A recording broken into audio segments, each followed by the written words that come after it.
don't go to the bathroom as much as I should. But I think for most people, 4 to 5, maybe even 6 glasses a day is an average amount, unless you have some reason why you should be drinking more. Like if you have a risk of kidney stones, you should be drinking more. And again, if you're drinking a lot of fluid, it has to go somewhere, so you're going to have to go to the bathroom more often, and you just have to weigh those side effects. It's not a bad thing to go to the bathroom all the time, and it's probably a good idea, especially if you're predisposed to a little bit of incontinence. If you can time yourself to get there a little bit just before, you're going to get that trigger where you really, really have to go. It's probably a very good idea in you. But if it's becoming a problem to where you're going every half hour just because you think about the bathroom, then that's something that you can talk with your doctor about, and they can do a voiding diary, write down how much you're going, the volumes that you're going, and try to figure out what the best balance is. Yes.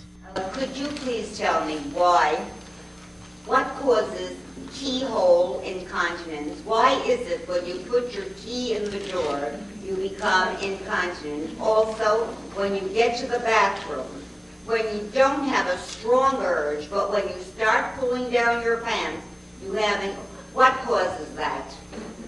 I don't have a great explanation as to why that happens. I know it happens all the time, though. I think it's more of a neurologic issue. Your brain gets the idea that it's time, you realize that it's getting close and it's time to go, and your brain starts to send signals to your bladder that it's time to go. And if your bladder or your pelvic floor isn't as strong as it could be, when you get that sensation from your brain that it sends all the nerves down to the bladder to empty, if you don't have much of a pelvic floor to stop that, you're just going to go.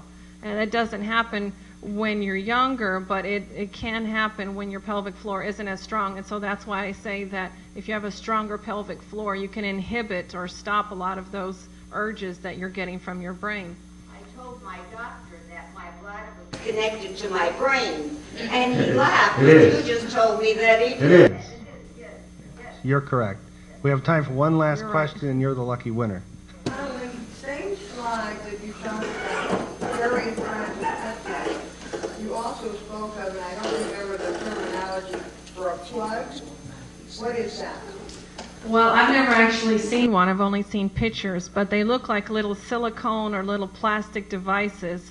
It's almost like a tampon, a very skinny tampon with a little balloon or some type of contraption at the top.